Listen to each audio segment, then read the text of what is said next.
कहानी की शुरुआत होते ही हमें दो भाइयों को दिखाया जाता है, जिसमें बड़े भाई का नाम विल था और वो अपने छोटे भाई को कागज का एक बोट बनाकर देता है क्योंकि बाहर बारिश हो रही थी। विल का छोटा भाई उस बोट को लेकर बाहर बारिश में खेलने के लिए जाता है कि तभी उस बच्चे का बोट पानी में बहकर एक सीवर में जाकर गिर जाती है और जब वो बच्चा अपने बोट को ढूंढने के लिए उस सीवर के पास जाता है तब हम पहली बार पेनीवाइज को वहाँ पर देख पाते हैं। पेनीवाइज उस बच्चे को उसकी बोट वापस करने के बहाने उसे अपने पास बुलाने की कोशिश करता है और जब वो बच्चा जैसे ही उसके पास आता है तब वो उसका एक हाथ ही खा लेता है। इस हादसे के बाद उस बच्चे के बारे में कुछ भी पता नहीं चलता है कि आखिर वो कहाँ है और कहाँ गया है। सब लोग यही जान रहे थे कि वो मिसिंग हो गया। इसके बाद हम माइक नाम के एक लड़के को देखते हैं जो कि एक शिप हाउस में होता है और उसे ऑर्डर दिया जाता है कि वो एक भेड़ को शूट करके उसे मार डाले, लेकिन वो ऐसा नहीं कर पाता। माइक को ऐसा करना जरूरी था क्योंकि ये उसका फैमिली बिजनेस था। इसके बाद हम स्कूल में स्टूडेंट्स को देखते हैं और वहीं पर एक लड़की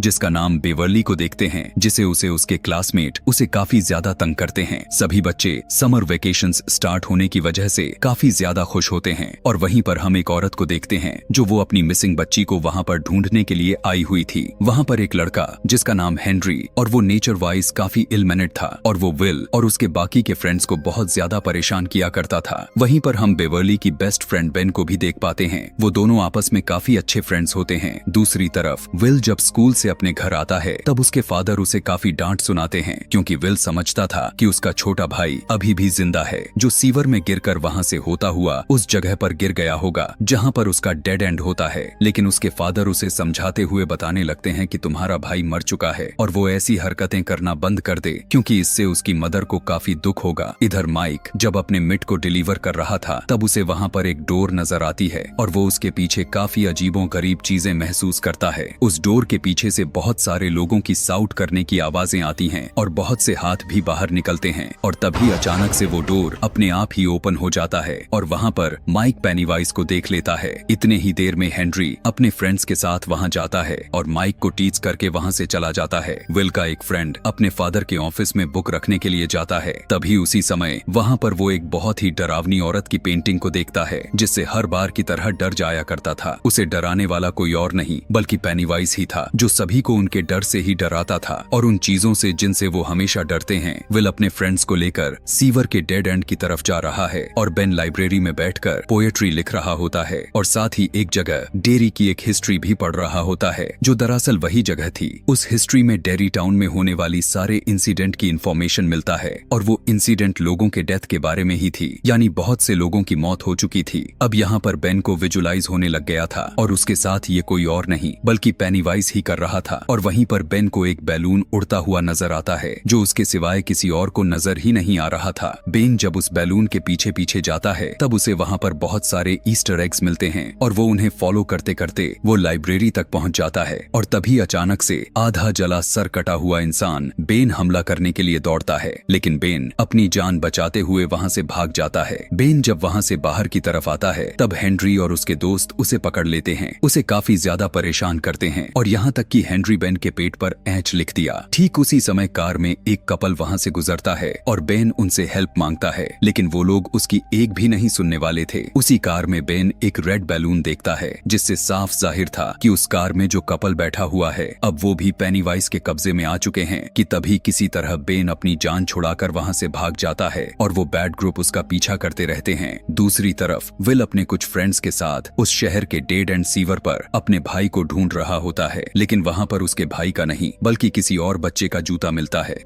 लेकिन अभी वो सभी लोग मिलकर विल की भाई को ढूंढने के लिए अंदर जाते हैं। घायल हुआ बेन वहां पर आ जाता है। वहीं पर विल का बेस्ट फ्रेंड विल के छोटे भाई को ढूंढने के लिए अंदर चला जाता है कि तभी वहां पर उसे बहुत सारे घोस्ट नजर आते हैं और उसे वहां पर बहुत ढेर सारे शॉल्स नजर आते हैं और पेनीवाइज उसे मार डालता है। विल और उसके बाकी के फ्रेंड्स बेन के लिए दवाइयां और पट्टियों के साथ कुछ जरूरी सामान ले रहे होते हैं, लेकिन इसके लिए उनके पास पैसे कम होते हैं। उसी मार्ट में बेवर्ली भी होती है जो मेडिसिन लेने में उनकी मदद करती है और फिर ये ग्रुप बेवर्ली को उस तालाब पर चलने के लिए इनवाइट करते हैं। बेवर्ली जब घर पहुंचती है तब उसके फादर उसके साथ काफी अजीब बिहेव करते हैं। अपने फादर की वजह से बेवर्ली काफी ज्यादा अपसेट रहती थी, लेकिन इस बार तो वो इतना ज्यादा दुखी होती है कि वो अपनी बाल को ही काट लेती है। फिर वो फ्रेंड्स और बेवर्ली तालाब पर काफी एंजॉय करते हैं। ये सभी मिलकर बेन के घर पर जाते हैं और वहाँ पर उसका डेरी टाउन से जुड़ा हुआ हिस्ट्री कलेक्शन को देखते हैं। बेन उन्हें बताता है कि जितने लोग इस सिटी में रहा करते थे वे सभी के सभी एक एक करके वहाँ से गायब होते चले गए। लेकिन गायब होने की सबसे अजीब बात तो ये है कि उनके गायब होने का किसी तरह का सबूत, यानी उनके बॉडी पर किसी तरह का निशान और ना ही कोई जरिया नहीं मिला कि वे कहाँ गायब हो गए। और जो मिला भी तो आखिर कैसे मरा। उस सिटी में एक कुएं के पास मरे हुए लोगों के कुछ कपड़े थे जो खून से भरे हुए थे। धीरे धीरे वहाँ पर खून खराबा आम हो चुकी थी, लेकिन उसके पीछे यह पता नहीं चल सका कि ये आखिर है कौन जो यह सब कर रहा है। जिसके बाद हम विल के फ्रेंड एडी को देखते हैं जो अपनी क्लास अटेंड करने के बाद घर की तरफ जा रहा था। आगे जाने पर रास्ते में वो एक बहुत ही पुराने घर के सामने से गुजरता है और ठीक उसी समय उसकी मेडिसिन लेने का टाइम भी हो जाता है। वहीं पर एडी रुककर अपनी मेडिसिन लेना शुरू कर देता है कि तभी उस घर से एडी को किसी की आवाजें सुनाई देने लगती है। उस आवाज को सुनकर एडी काफी घबरा जाता है। वो वहाँ से निकलने की कोशिश करता है, लेकिन उसके घबराहट के हालत में उसका मेडिसिन उसके हाथ से नीचे गिर जाती है। और जब वो अपने मेडिसिन को उठा रहा होता है कि तभी वहाँ पर एक बदसूरत और काफी गंदा बीमार आदमी आकर उसे डराने लगता है और वो उसे डराते डराते उस पुराने घर की तरफ लेकर जा रहा होता है। लेकिन एडी भागकर उस घर के पीछे चला जाता है, लेकिन तभी वहाँ पर उसे पेनीवाइज नजर आता है, इसीलिए वो डर कर वहाँ से भाग जाता है। इधर बेवर्ली जब घर आती है तब उसे एक पोएट्री कार्ड मिलता है जिसे पढ़ने के लिए वो वॉशरूम में जाती है। बेवर्ली जब पोएट्री को पढ़ रही होती है तब उसे वॉशरूम से बच्चों की चीखने की आवाजें सुनाई देती हैं। बेवर्ली जब मेजरिंग टैप एक होल के अंदर डालकर बाहर निकालती है तब वो खून से भरा हुआ वापस आता है और उस पर इंसान का बाल भी लगे हुए थे कि तभी अचानक से वही बाल उसके हाथों को जकड़ लेता है। वो उसे अंदर की तरफ खींचने लगता है। इसके बाद उस वॉशिंग से बहुत सारा खून बाहर निकलता है और पूरा वॉशरूम और बेवर्ली खून से भर जाते हैं। बेवर्ली की रोने की आवाज को सुनकर उसके फादर भी वहाँ पर आ जाते हैं, लेकिन वो ऐसा रिएक्ट करता है जैसे कि वहाँ पर कुछ भी नहीं हुआ। अपने घर पर विल जब अपने छोटे भाई को काफी मिस कर रहा था कि तभी उसे वहाँ पर किसी के होने का एहसास होता है और वहीं पर उसे किसी की पैर का निशान भी मिलता है। और जब वो उन पैरों के निशान को फॉलो करते हुए आगे की तरफ जाता है तब उसे उसके छोटे भाई नजर आता है जो उसे बेसमेंट में लेकर जाता है। पहले विल का छोटा भाई उसे इमोशनली ब्लैकमेल करता है और फिर देखते ही देखते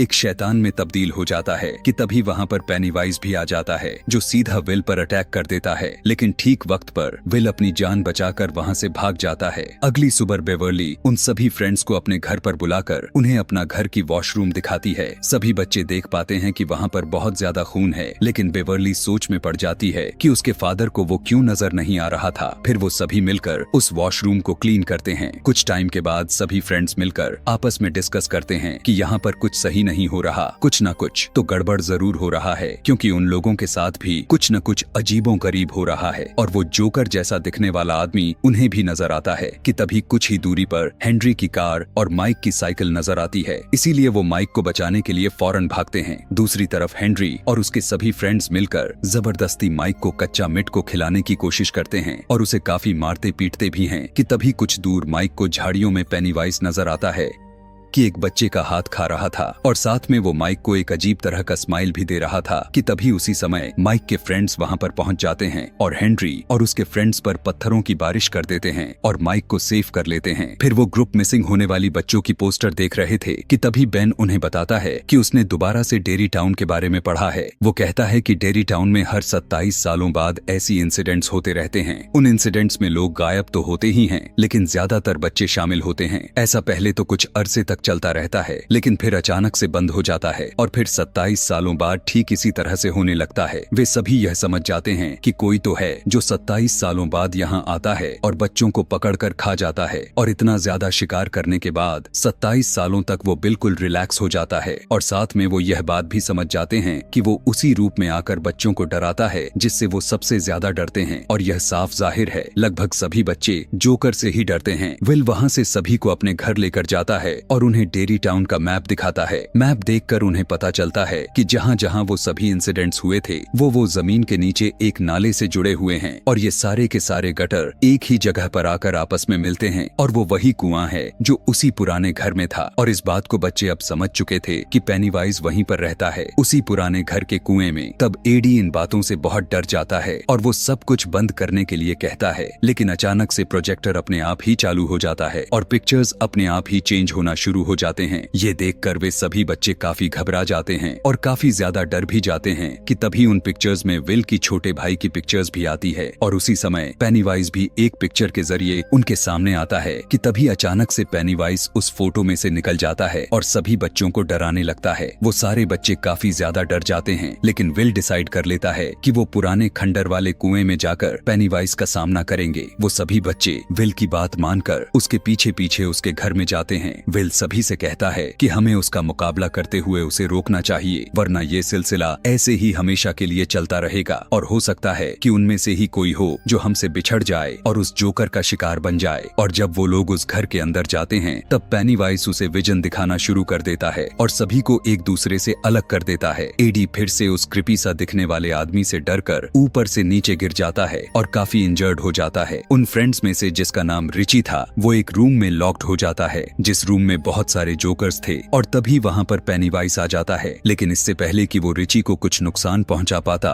विल बिल्कुल ठीक वक्त पर दरवाजा खोलकर उसे बचा लेता है और फिर पेनीवाइज एडी के पास जाता है। लेकिन इससे पहले कि पेनीवाइज एडी को डरा कर मार देता, विल और रिची वहाँ पर आ जाते हैं और वो दोनों पर ही अटैक कर देता है कि तभी उसी समय बेवर्ली पेनीवाइज को एक रॉड उसके सर में ही घुसा देती है, जिससे वो काफी जख्मी हो जाता है। लेकिन इसके बावजूद भी वो बच्चों को डराने से बाज नहीं आ रहा था। वो उन्हें काफी ज्यादा डराता है और वो अपने बड़े बड़े नाखूनों से बेन को जख्मी कर देता है। लेकिन सारे के सारे बच्चे अब एक साथ थे और पेनीवाइज भी अब काफी इंजर्ड हो चुका था, तो वो उन्हें कोई नुकसान पहुंचाए बगैर ही वहां से चला जाता है। तभी विल उसका पीछा करते हुए उसके पीछे पीछे जाता है और उसे उस कुएं में जाते हुए देख लेता है। पेनीवाइज को वहां से जाते ही सभी बच्चे उस घर से अपनी जान बचाकर वहां से भाग जाते हैं। विल अपनी फ्रेंड से कहता है कि वो दोबारा से उस घर में जाएंगे, लेकिन इस बार वो पूरी तैयारी के साथ जाएंगे और बड़ी बहादुरी से उस पेनीवाइज का सामना करेंगे। लेकिन बेवर्ली के अलावा कोई भी बच्चा उसकी बात मानने के लिए तैयार ही नहीं होता। वो कहते हैं कि वो लोग अब दोबारा से वहां पर वापस नहीं जाएंगे। विल का फ्रेंड रिची जब उसे कहता है कि उसका भाई अब मर चुका है, विल को उसकी बात सुनकर गुस्सा आ जाता है और उन दोनों में लड़ाई हो जाती है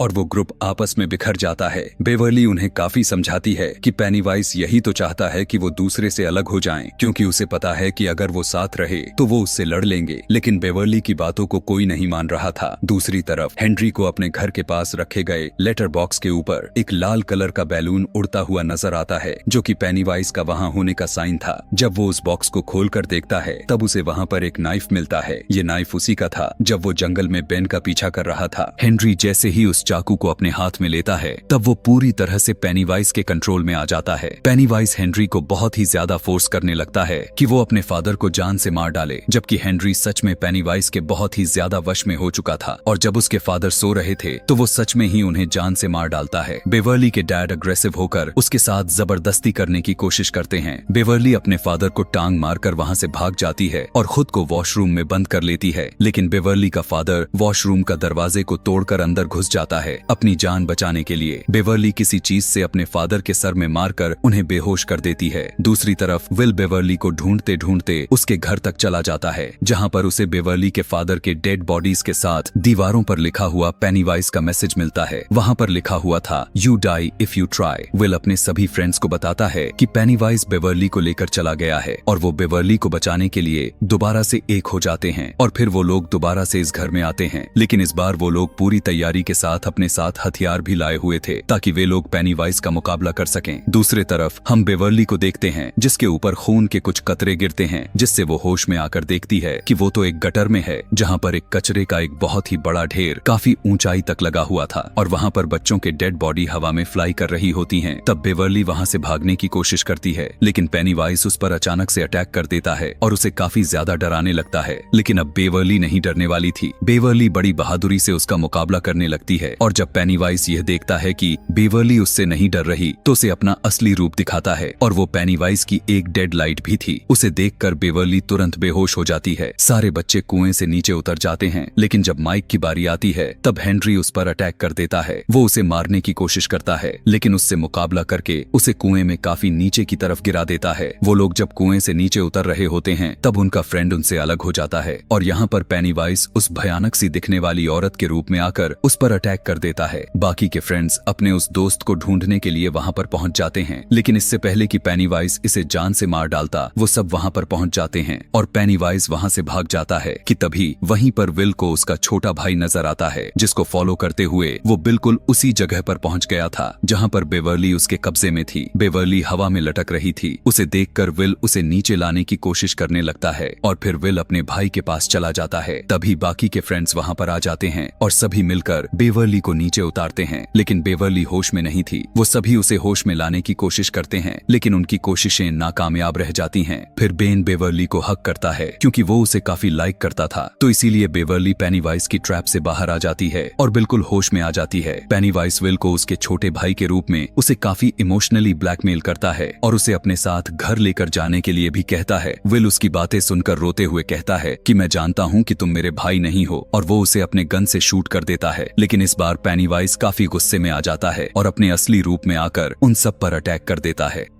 वो सभी बच्चे एक होकर उसका मुकाबला करते हैं, लेकिन पेनीवाइज विल को पकड़ लेता है। पेनीवाइज उन्हें बताता है कि तुम लोग मुझसे जितना ज्यादा डरोगे मेरी पावर उतना ही बढ़ती जाएगी। वो कहता है कि तुम विल मुझे दे दो, उसके बदले में मैं तुम्हारी जान बख्श दूंगा और तुम यहाँ से चले जाओगे, क्योंकि मैं इसे खाकर 27 सालों तक सोने के लिए चला जाऊंगा और तुम लोग भी अपने लाइफ में वापस चले जाओगे। पेनीवाइज के यही कहे हुए बात उसी पर भारी पड़ जाते हैं। वो सभी बच्चे बिल्कुल एक होकर उससे लड़ने लगते हैं। पेनीवाइज उन बच्चों को हर उस रूप में डराने की कोशिश करता है जिससे वो सबसे ज्यादा डरते हैं, लेकिन वो बच्चे नहीं डरते और अब डरने की बारी पेनीवाइज की थी और वो काफी डर भी रहा था क्योंकि वे सभी बच्चे एक साथ थे और डर भी नहीं रहे थे, और यहाँ तक कि वो मार मार कर पेनीवाइज को काफी ज्यादा जख्मी कर चुके थे। उन सभी बच्चों को बिल्कुल एक हो जाना पेनीवाइज हारने पर मजबूर हो जाता है और पेनीवाइज भूखा ही 27 सालों के लिए सोने के लिए चला जाता है। और इसी के साथ ये मूवी यहीं पर खत्म हो जाती है। दोस्तों, अगर इस कहानी का पार्ट 2 देखना चाहते हैं तो कमेंट में पार्ट 2 लिखना ना भूलें। Thanks for watching.